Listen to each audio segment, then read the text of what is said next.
Welcome to Stoughton Media Access Corporation's Community Forum Show. Today I have the pleasure to bring you Howard Hansen, who's a candidate, the current town moderator, and a candidate for moderator in the upcoming April election. Howie, welcome to the show.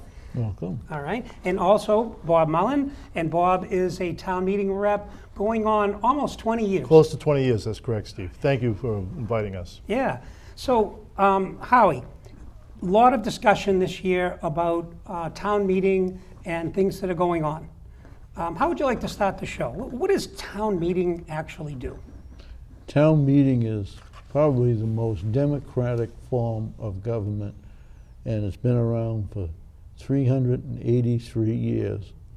Now, I wasn't at the very first town meeting in Dorchester, but we are descended from that. And it is a public forum for all the citizens of the town to discuss the affairs of the town, from taxation to everything that affects the quality of life within the community. Is it hard to do to be a moderator? Well, that's a matter of what you call hard. It's challenging because you have to balance people's opinion, respect them, remain neutral, and make sure that the town meeting process is effective and open to everybody. It's a balancing act.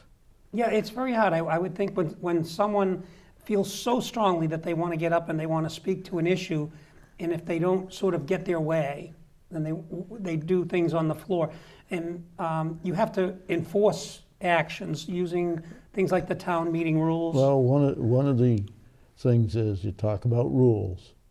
A moderator is like two other people in the entertainment business. Okay. An umpire Yeah. and a conductor of an orchestra. The umpire calls the score and doesn't play the game. A conductor of an orchestra leads the orchestra but doesn't make any music. And that is a different role from being on the floor.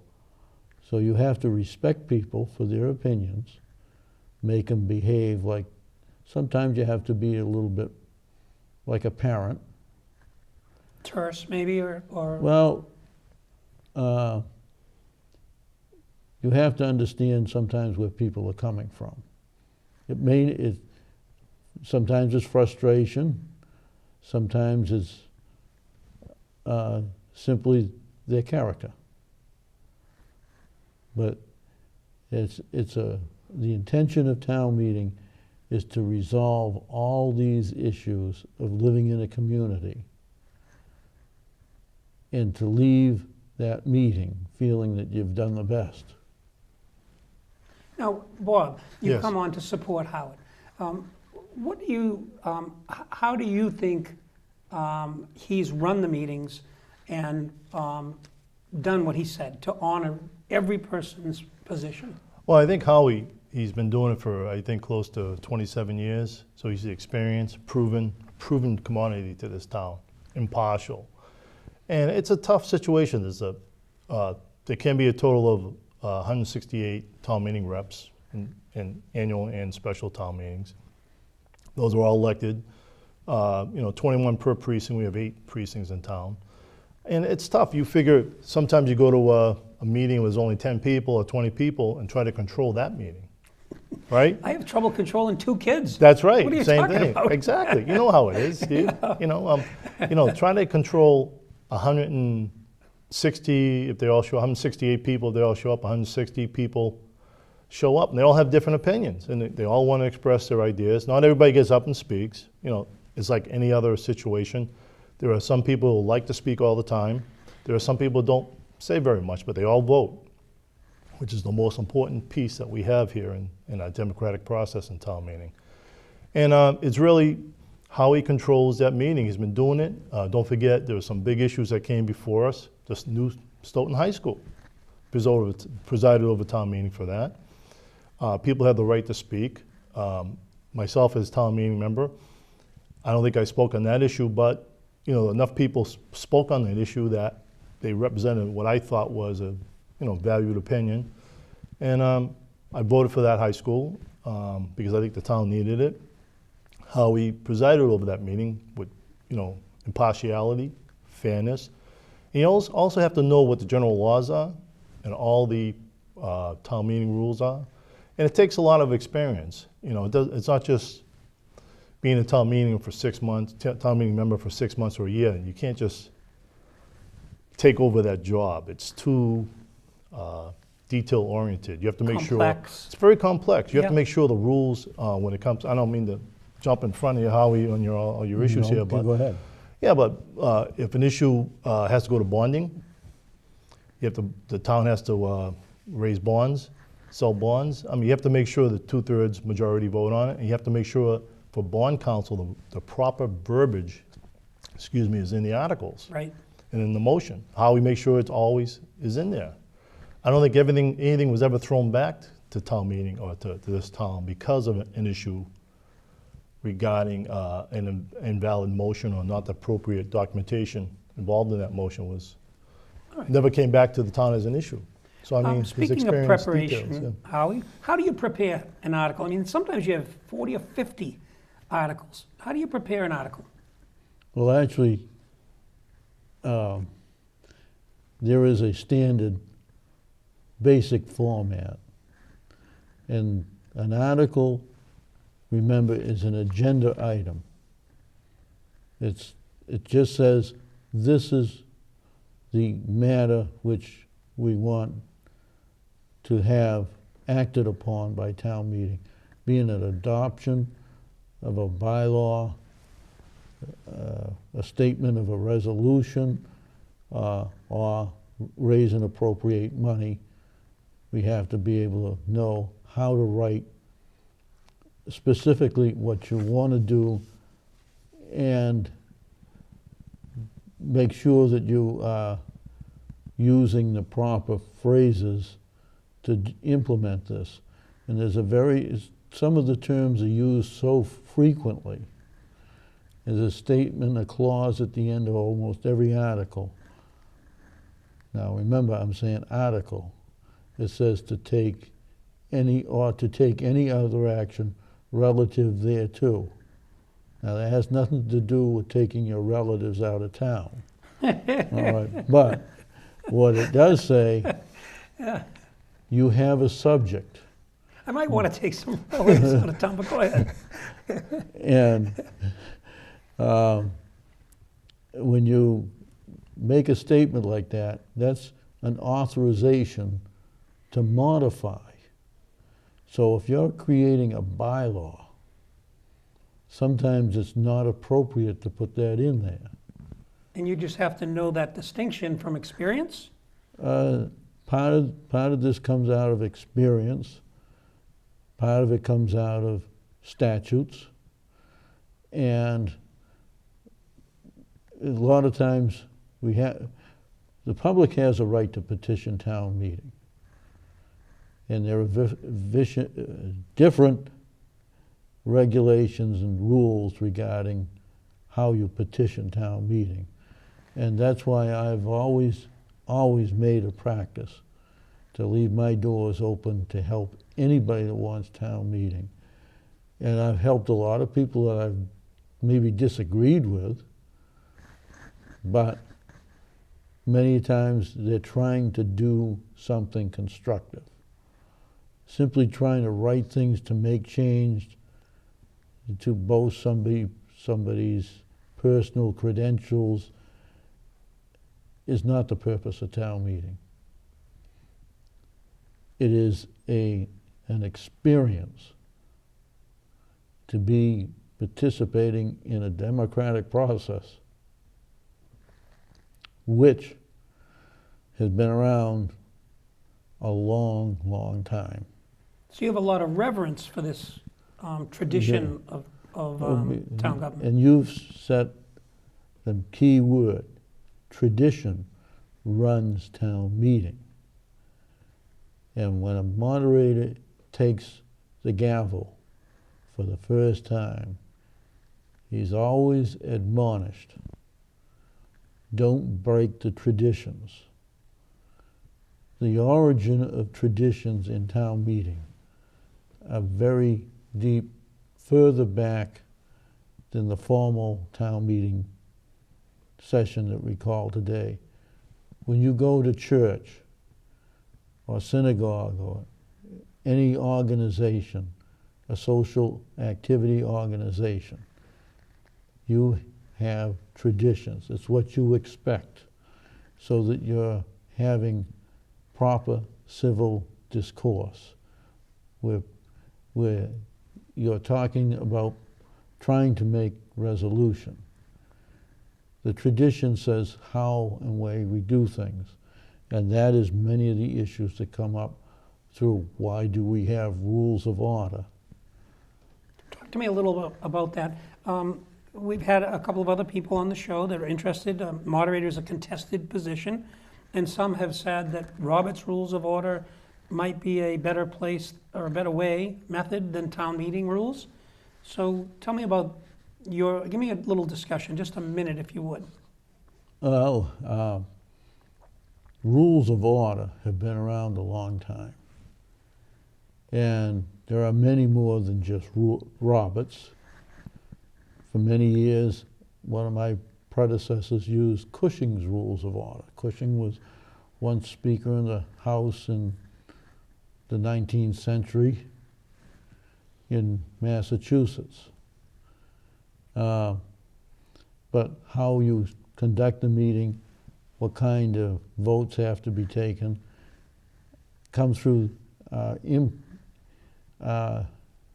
acted upon by these rules in accordance so that everybody knows how to play the game.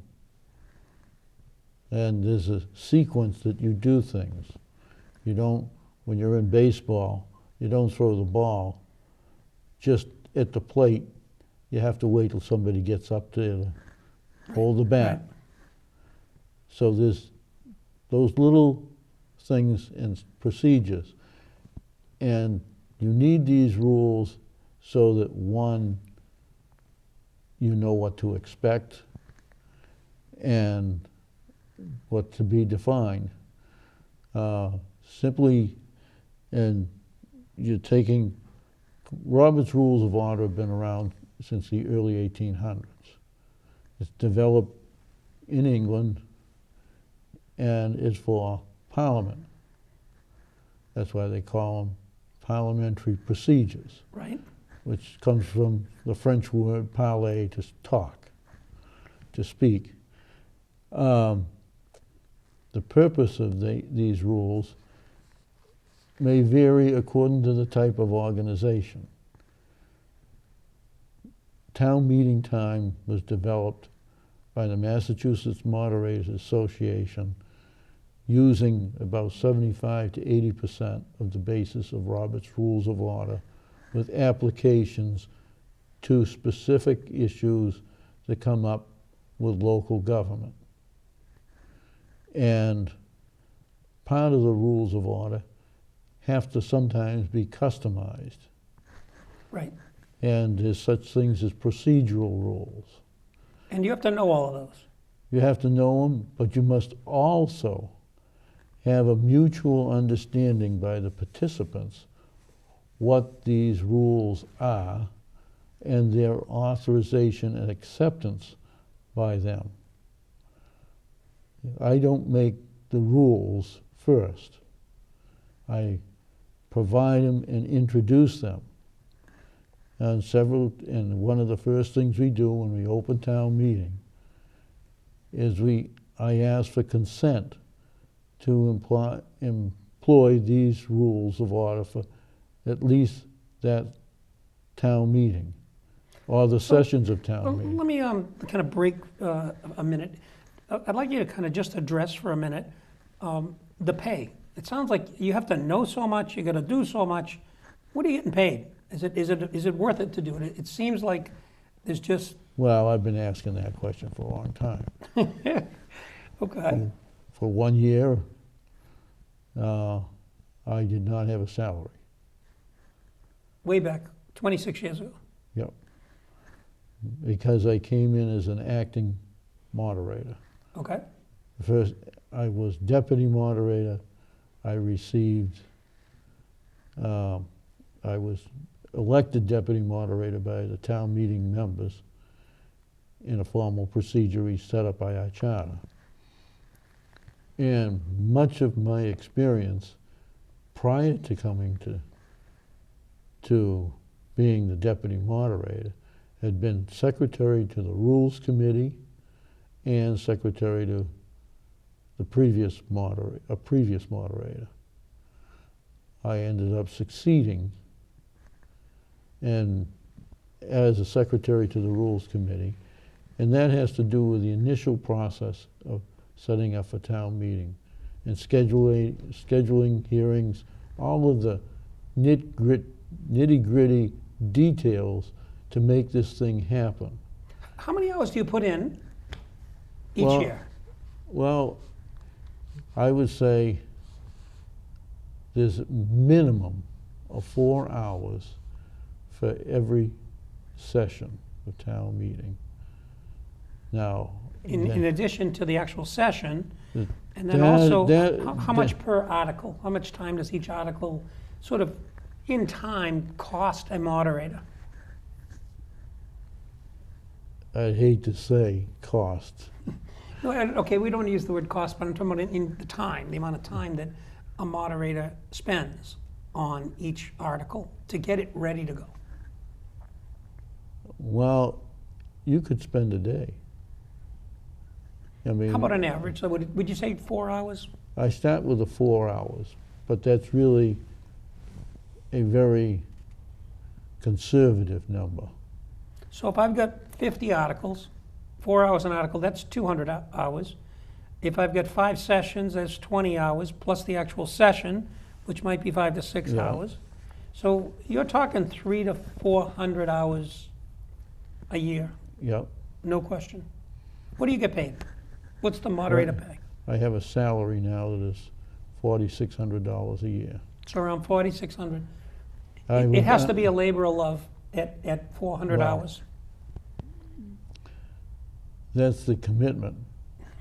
Yeah. When you take a commitment on to do, Yep. I am no longer committed to just doing myself. I'm elected. Now, if you take that responsibility, it's an obligation. And some people will take it as credentials on a resume. And it used to be considered a volunteer position.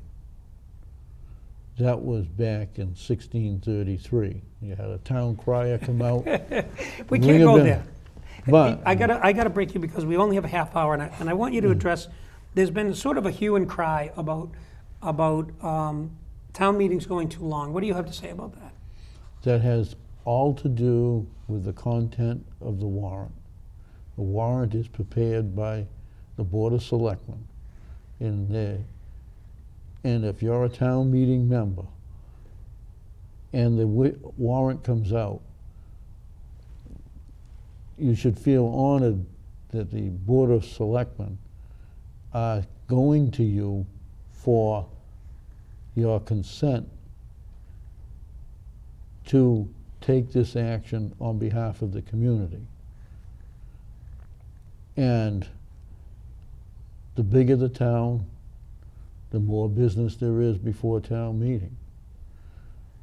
The similarity, Stoughton's town meeting consists of 168 members. The House of Representatives in Massachusetts is 168 representatives. The length of their agenda depends on the issues that they're talking about.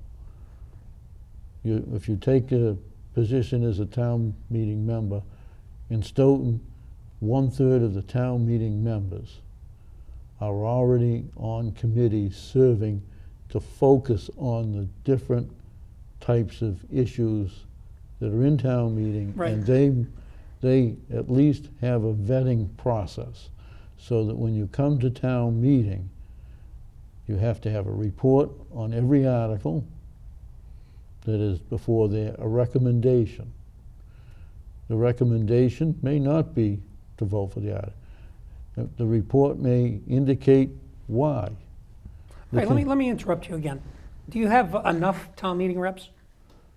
Right now, we've been experiencing over the last 10 years a significant difficulty in encouraging people to become town meeting members.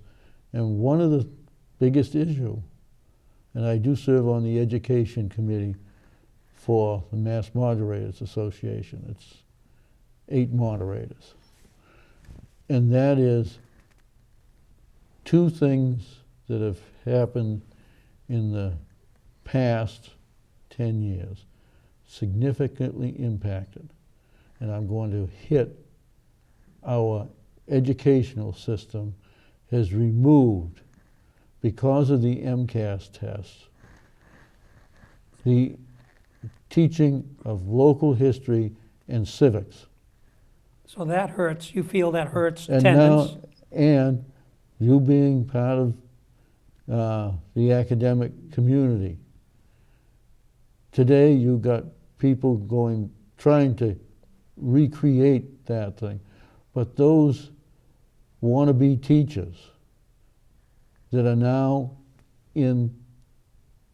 going in for teaching history have never had a history course, and they can About local town, how- local town government, not town government as a platform, but local town right. government. And the yeah. other is you have people who've come first as new Americans Right, seeking citizenship.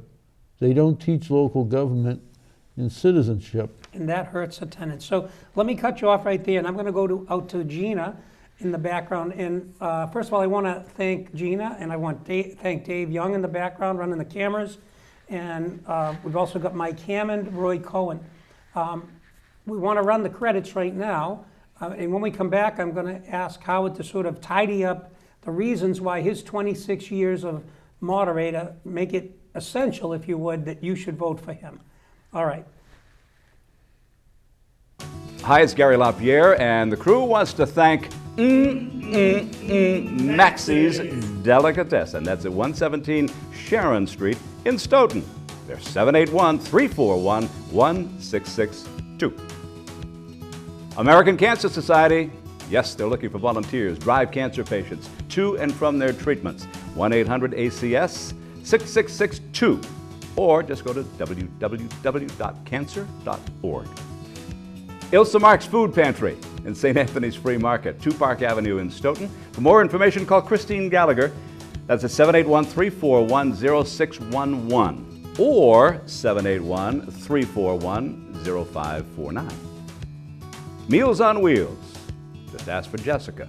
You'll find her at 781-344-8882, extension 2. Stoughton Penny Saver. Our business is advertising your business, they tell us. 27 Rose Glen Street, Stoughton, 781-344-4833. Community Forum showtimes in Stoughton. It's Thursday, Friday, Saturday, and Sunday at 6 p.m., Monday at 8 p.m., Tuesday at 5 p.m. It's on Comcast Channel 9 and Verizon Channel 28. All comments and suggestions welcome. Contact us at communityforum1@yahoo.com. Community Forum showtimes in Easton. Mondays at 9 p.m., Tuesday at 8 a.m., Wednesdays 3 p.m., Saturday 10 a.m. And that too, Comcast Channel 9, Verizon Channel 22. Samaritans, they're at 41 West Street on the 4th floor in Boston, 02111. Their phone number is 617-536-2460. 24-hour helplines for Samaritans, and the number is 877-870-HOPE. That's 877-870-4673. Samaritans, you can find them at 800-252-TEEN. That's 252-8336. Or find them online at SamaritansHope.org.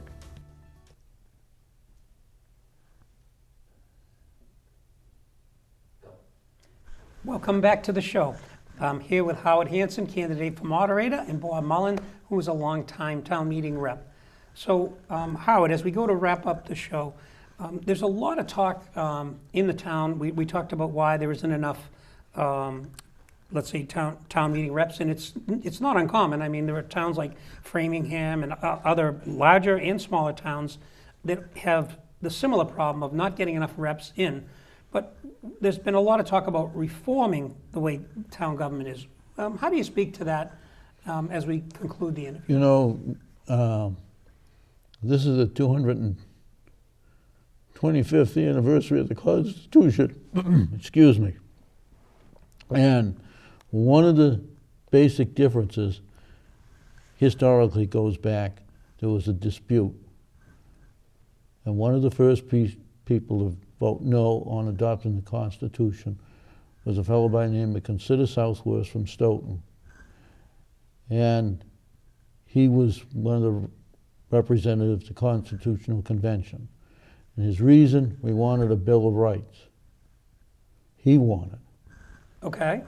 All right? And he insisted. Eventually that came. And the reason this came about was a recognition that the Constitution needs to be adjusted. So it is proper, but it's not supposed to be tampered with in the principles. It's a But principle. adjusted. So In other words, to make it work, you have to make adjustments. And do you feel that that's what needs to be done, not to reform town government, but to adjust town government? Right. Does that make sense? Yes, there's Okay. technology right here in this room Yeah. that didn't exist 400 years ago, didn't exist 10 years ago, Yeah. that we need, and they're great tools.